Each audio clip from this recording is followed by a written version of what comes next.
Thanks for listening to the Good Enough Wellness Podcast. I'm Kayla. And I'm Emily. And we're passionate about holistic wellness that real people with real lives can achieve. We see you out there striving for perfection. We want you to know that good enough can be good enough. Before we get started, everything we talk about in this show is intended for educational and entertainment purposes only. Always talk to your healthcare provider before making any changes to your diet, lifestyle, medication, or supplements. You're listening to episode 44, A Love Letter to Cows. In this episode, you're just going to hear about all the things we love about cows. So, Kayla, what are you nerding out about? Dairy cows. Same thing. What about you, Emily? So I am nerding out about actually a whole bunch of things. So I had trouble narrowing it down. I feel like I'm in a big, I don't know if it's the season, like spring makes me feel like everything's new. We're learning all these new things. But right now it's circadian rhythm and specifically like practical application. So, our circadian rhythm dictates a lot about our hormones, which dictates a lot about how healthy we are, about our weight, like all these sorts of things. So just a few interesting things that I've learned are staying in the dark, like during the day, if your house is dark, work in an office, that sort of thing. It simulates like hiding and danger. So danger, not good. Danger means cortisol is going to be high and among other things. And then staying in light all the time. So like bright lights from, not just dawn, but before dawn until past dark, into your midnight hours. It simulates like constant daytime. So it never like stimulates your sleep hormones to turn on basically. So you're not going to sleep well. And again, it's going to dictate how your hormones work together, produce all the things. And then one thing that like kind of blew my mind a little bit as somebody who has very long pregnancies that just take forever and ever, is that they've found that mice who are kept in bright lights all the time, they will actually not spontaneously go into labor. They will not just naturally. Interesting. Yeah, that was interesting. I mean, do with that what you will, but it was fascinating. So many implications there. I know. We could talk about that for a while, I feel like. So just like boots on the ground, here's what I'm doing to try to like address it and figure out what I'm doing is I am, viewing the sunrise every morning. And if I miss the sunrise, it's okay. I'm just like, first thing, don't pick up my phone. I don't like scroll or anything. I go right outside in the sun, naked eyes, like just getting in that morning sun to help like my circadian rhythm be like, oh, it's morning. We're awake. We're, starting the day, all those things. And then in the evening, I have my phone scheduled to turn to grayscale. So not just like a blue light filter, but like it actually goes black and white when the sun goes down. And then also like keeping the usage of that pretty limited, switching to books and stuff. And then after that, my next goal, it's tricky. We have a lot of lights in our house and we love like a well-lit house. But my next goal is to switch at least some of those lights to like incandescent bulbs, like instead of LED to help. There's a lot of LED issues. So we could also talk about that for a long time. I think maybe that's coming next season. Yeah. I mean, yeah. So yeah, just some practical ways that I'm implementing it. And I can't wait to come back next year and be like, you guys, my life has completely changed. You won't believe it. So yeah. Yeah, we were talking a little bit about this whenever you were starting to get into it. And I was like, well, I've been meaning to get up and see the sunrise every morning. It's tough when the mornings are so cold. It is tough. And now that they're not as cold, I'm like that's starting to do it a little more. Yeah, as I felt like this is the time to implement this. Somebody that I was listening to, they said they brushed their teeth out on their deck. Yes, I listened to it. Oh, is that the one I sent you? Yeah. Yeah, and I was like, oh, I think I'm going to do that. So I did. It was smart, right? Because sometimes I struggle with like not having a job to do. Yeah. Like, especially first thing in the morning. Just stand out here literally and stare into space? Yeah, exactly. So it's probably more than I need to talk about it. So like brushing my teeth out on the porch was like, I have a job. I am doing this job out here. And then like the next day I like watered my flowers, like that sort of thing. Like I suddenly miss having like morning chores to do. Like if I Yeah. could just go feed some chickens or something, like have a job out here, I feel like it would Right. really help. But one thing that I did, so like a Sunday that we were home, you know, I'd been intending to start this, I wanted to start it, is I cleaned my porch really well. Yeah. So like I cleaned it off, I swept it off, I took up all the clutter, threw away the trash that didn't belong there, just so like I could step out and feel like, yeah. yes. And it wasn't just like, it didn't add to my brain clutter and be like, oh, this is so gross out here. Why haven't I cleaned? Like, I didn't want that. I wanted to start out going, oh, okay, Yeah. let's do this, you know? So I don't know, just a little tidbit of like, if you want to Yeah. do something, don't just make it easy, but make it enjoyable and pretty, I guess. Right. Yeah. I started oil pooling. Like I Yeah. haven't done that in years. Mm. And I was like, well, I need to do something while I'm standing out here. So I'm oil pooling and I'm That's really I'm smart. just stacking everything. Oil pooling and doing lymphatic drainage stuff Oh, wow. and brushing my teeth. I hope this is simultaneously because that's what I Well, want to I mean, see. I can't oil pool and brush my teeth at the same time. And I don't rebound while I brush my teeth because I feel like that's dangerous. This is, oh my gosh, this is episode 44. So now we're just unhinged at this point. But I remember back before we were married, and we would be texting constantly, me and my husband. And it would be like, what are you doing? Oh, I don't know. What are you doing? Like all this stuff. And he'd be like, well, I'm talking to you. So texting, brushing my teeth and going pee. And I'm like, at the same time? This is amazing. And then I married him because what do you do with that information but marry the man? Wow. I just love a multitasker. I guess. Hey there, Goopers. Yeah, Goopers. You know, you guys who listen to the Good Enough Wellness podcast, that's your name now. Get used to it. Are you craving a healthier, more balanced life, but you're not sure where to start? Or maybe you've tried all the tips and tricks that seem impossible to keep up with because, well, you've got a real life. Sound familiar? Here's some good news. We've got something just for you. Our free Patreon community is all about holistic wellness that works for real people just like you. Whether you're juggling a busy schedule, navigating health challenges, or just curious about improving your digestion, sleep, or energy levels, we're here to help you thrive without the overwhelm. Inside, you'll find show notes, downloads, worksheets, and exclusive recordings to help you get started. Plus, it's not just about advice, it's about connection.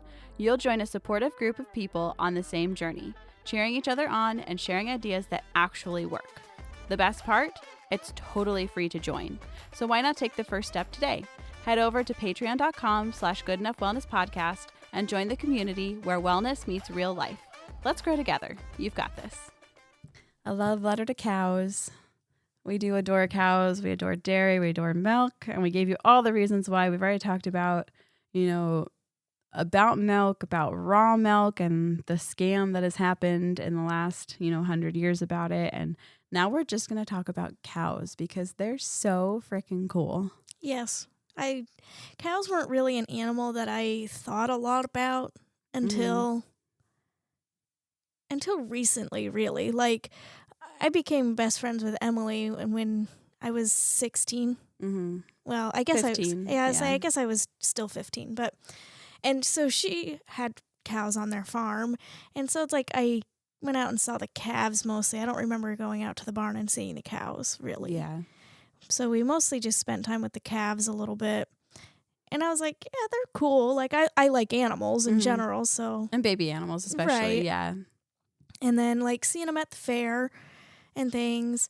But then when my sisters-in-law started getting cows down at the farm, that's when I started spending a lot more time with cows. And now that I live on the farm, we spend a lot of time with the cows. Yes. And I've really come to appreciate the animal that cows are. Like, they are just so unique and so special, and they don't get enough credit, I think. Like, most people are, like, into dogs, cats, horses, maybe even, like, smaller animals, but, like, cows are They're very incredible. special, yeah. I kind of agree with you. I grew up on a farm, and I didn't think a whole lot of the cows because cows were work.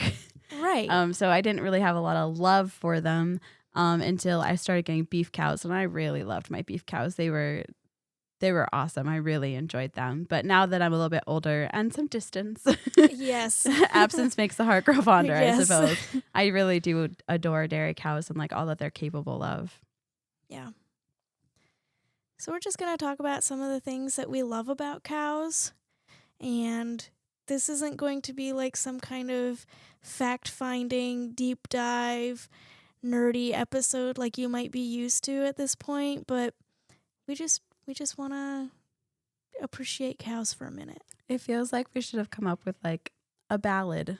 I know, that sounds like We're getting real I serious was like, about it. should I have written a poem? I'm not very good at it, but A haiku.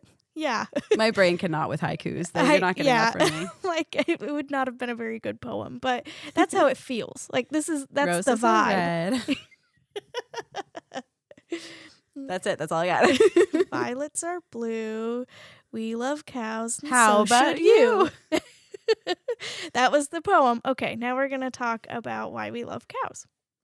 So obviously, probably the first thing is cows make food out of things that we can't eat. Yes, I think that's one of the most mind-blowing things to me. Like it will never stop being amazing to me that cows eat food that we can't eat. So they eat grass and whatever else they might find in their foraging, and they turn it into food that we can eat, meaning dairy and meat. And those foods are some of the most nutrient-dense foods. It's not just that they turn it into a food. It's like a very nutrient-dense, packed food that is so good for us. I feel like you can think of cows as like the ultimate juicer. Like they're eating all of this green material and then turn around and they have this like mineral vitamin packed milk that we can drink. Yeah, it's like not only do we have fluid milk, we have butter, cream, yogurt, cheese, sour cream, cottage cheese, Swiss cheese, cheddar cheese, all the cheeses, and then like every cut of beef you can imagine. Ground beef, steak. We're just gonna name everything, but like should have made the this bones.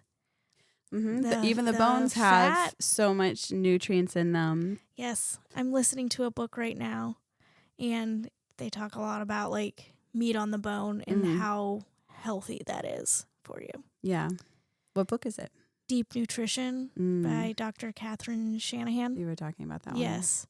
Sounds fascinating. It's very good. But yeah, talking a lot about like meat on the bone and how good those joints are because like is good for like. So like if you eat a lot of like joints and things like that, it'll be helpful for your joints. Yeah. Yes. Yeah, and even you talk about the fat. So you take the suet is what cow fat is called. You render it down. Now you have tallow. What's everybody slathering all over their faces now? Tallow. Tallow's good to cook with. Not cook for. I guess I could cook for tallow too, but I don't think it'd be impressed, to be honest with you. Probably not. Yeah, you can cook with it. You can true story. I didn't do this with beef fat, but I feel like you could have.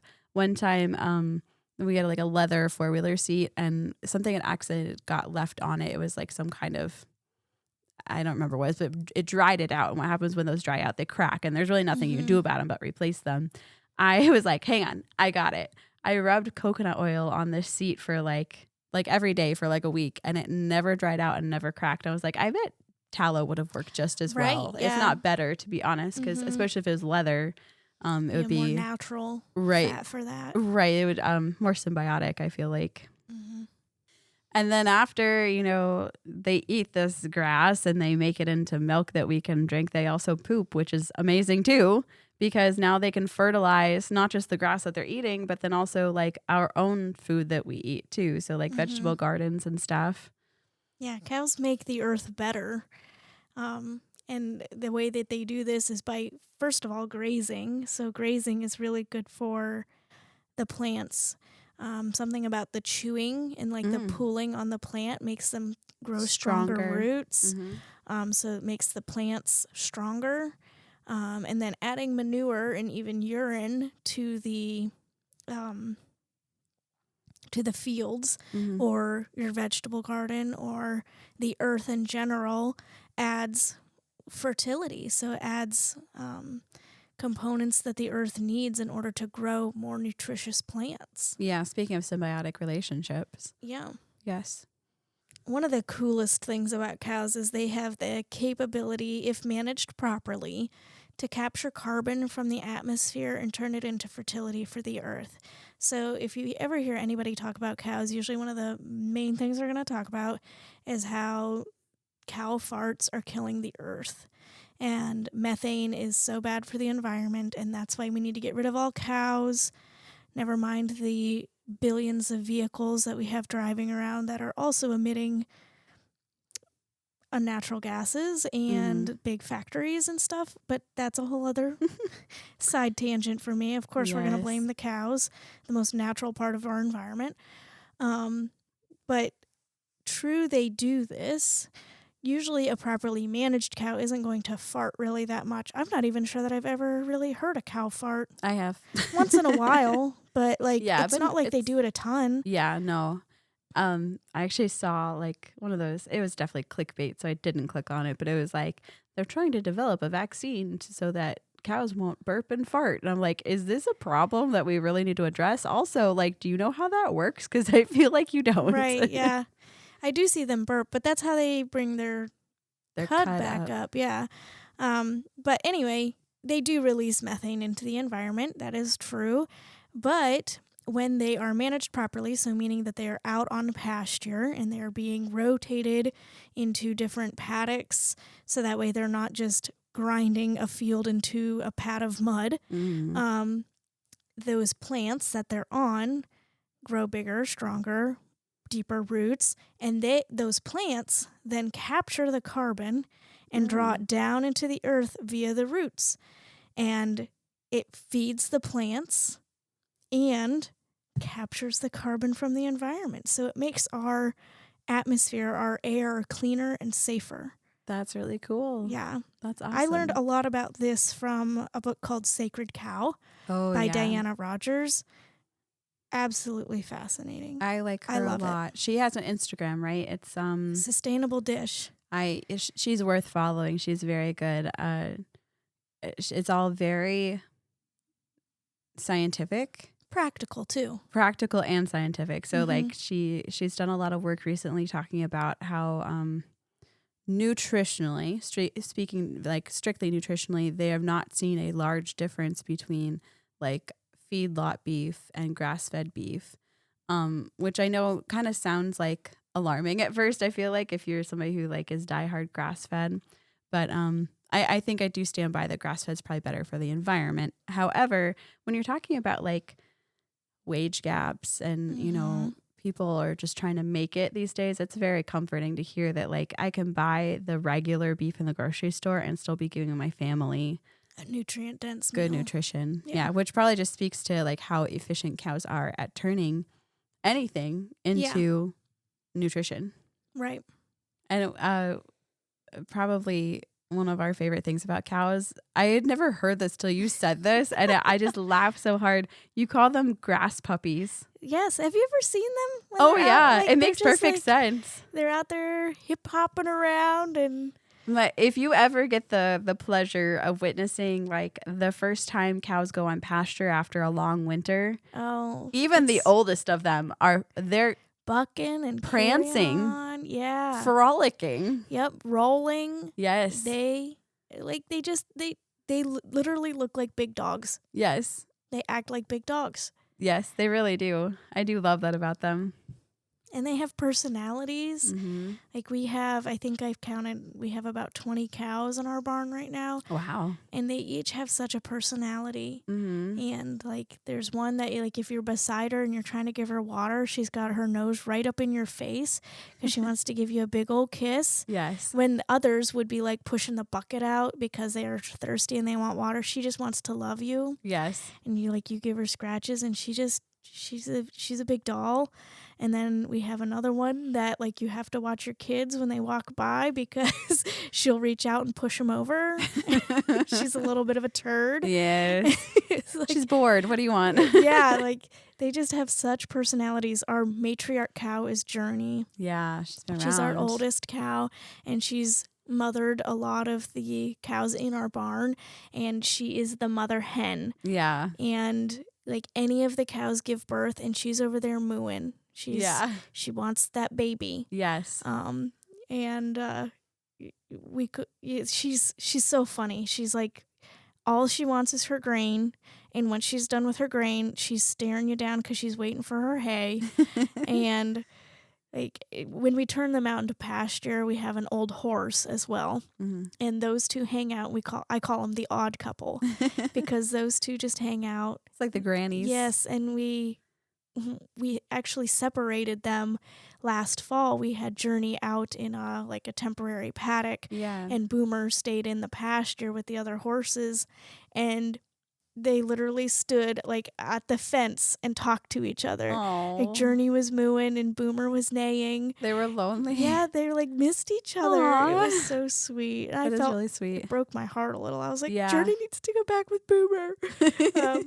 But yeah, that's really sweet. and it's like they just have such personalities. They do. I mean, there's such a like quintessential like the family milk cow. It's because like if you do have a family milk cow, like they are part of your family. Yeah. Like I can't tell you how many people I've seen like shed tears when their milk cow is down or they lost one because they really do. They nourish your family. Like this feels a little dramatic, but like I think about like the way I am quintessential in like nursing my babies, and now you have this animal that's providing milk for your whole family. Like it's just very emotional from like one lactating person to a cow. Like it's just very I don't know. It's something really intimate about it. Yeah, who provides nutrition. Yeah. Yeah, very very important because again, they can take something that you can't eat. You physically cannot feed it to your family, and now they're making it into food for your family. Yeah. That's beautiful. Yeah.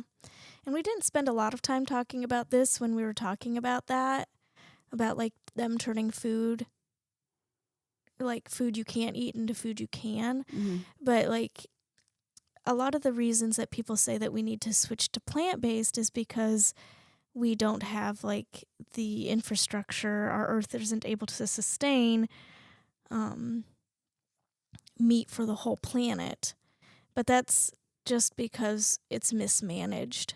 Yeah. Like pound for pound, a cow is going to feed more people with more nutrition Yes. than plants ever will. You'd have to eat a lot more pounds of plants in order to get to the same nutrients from a cow. Well, and like I'm thinking about like the beef industry in America, right? So like most of our beef is still coming from like cowboys on the plains, for real. Like these big ranches they run cattle on. Like I don't know exactly what the ground is like out there, but I can't imagine it could easily be turned into a field of something. Yes. It's rocky. It's cows can graze varied. a lot more land than we can till. Yeah. Yes. So it's like, everybody, let's say everybody decides to go plant-based. Where's all that extra plant-based food coming from all of a sudden? Yes. Like the cows are out there making use of land that we can't. And you have to nourish those plants somehow. And how do we do that? Gasoline-powered tractors, diesel tractors. Yep. And like synthetic fertilizers that are literally dangerous. They're just derived from chemical warfare. Yeah. Like Agent literally, Orange, anyone? Yeah. Yes. Literally, they just repurposed chemical warfare from World War II into herbicides, pesticides. How thrifty. Fertilizer, and then we call it food. Yeah. That's a whole conversation by itself, too. But, yeah, I don't know. Cows are they're really standing in the gap there, I feel like. Yeah. Nutritionally and land-wise, they make use of things that we can't. So, yeah, I guess that's just our love letter to cows. We really do love them, and we hope you have gained some perspective through this prelude to Dairy Month, and get on our Patreon, and we'll talk about cows some more, because we can just talk about cows all day. Cows. Yeah. Hey there, friends. Are you feeling stuck or overwhelmed on your health journey? Maybe you've got questions about digestion, supplements, or just how to take that next small step toward feeling better? Well, I've got something exciting just for you. Office Hours. Every Tuesday, I'm hosting 2 live video chat sessions where we can connect one-on-one. This is your chance to ask questions, get guidance, or simply chat about how to make progress on your health journey. Whether it's understanding your supplements, tackling digestion challenges, or figuring out how food and lifestyle can support you, I'm here to help. Now, here's the fun part. While the links to join Office Hours are available to everybody, my email subscribers get so much more.